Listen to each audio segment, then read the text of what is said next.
যারা পান খান তাদের জন্য এই ভিডিওটা। এই যে পান দেখছেন, আমাদের বরিশালে অনেক পানের বড় আছে, কিন্তু এইবার ঝড় বৃষ্টিতে অনেক লস হয়ে গেছে যাদের পানের বড় আছে। আর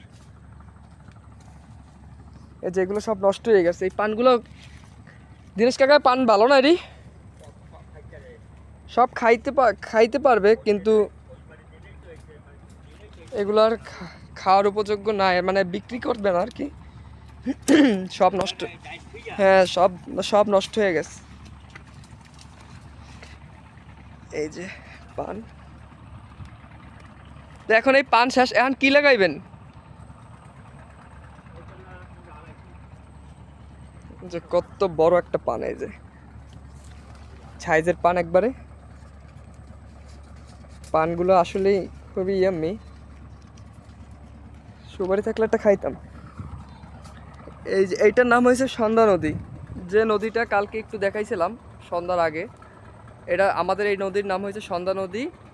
এই নদীতে এই নদীতে সত্যি বলতে জানি না, যারা জানেন এই নদীর নাম শুনছেন বা আশেপাশে যারা অঞ্চল ছাড়া দূরের কেউ বুঝবেন না যে এই নদীতে এত পরিমাণে ইলিশ মাছ পাওয়া যায়। আর এই নদীর মাছ খুবই মজা, খুবই সব রকমের মাছ পাওয়া যায়। বিশেষ করে কাসকি মাছ, মানে শীত বর্ষা 12 মাসই ওই যে মাছ ধরতে আছে। ওই যে ইলিশ মাছের জাল পাততে আছে, ওই যে একটা নৌকায় পাততেছে, একটা নৌকা যাইতে আছে। আমি একটু জুম দিয়ে দেখানোর চেষ্টা করছি।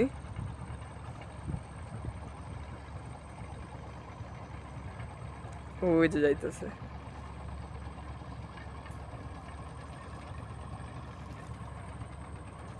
যে যাইতেছে তারে মনে হয় চিনি।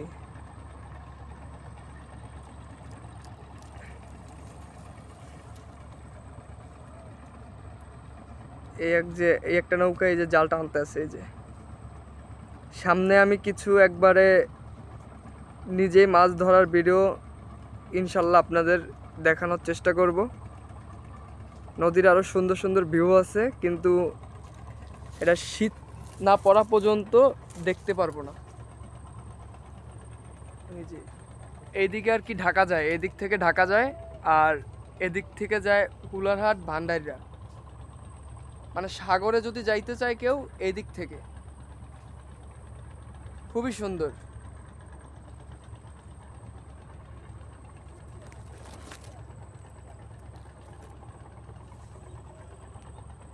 আর এই যে রাস্তা, এই পাশে রাস্তা, এই পাশে হচ্ছে সব পানের বর।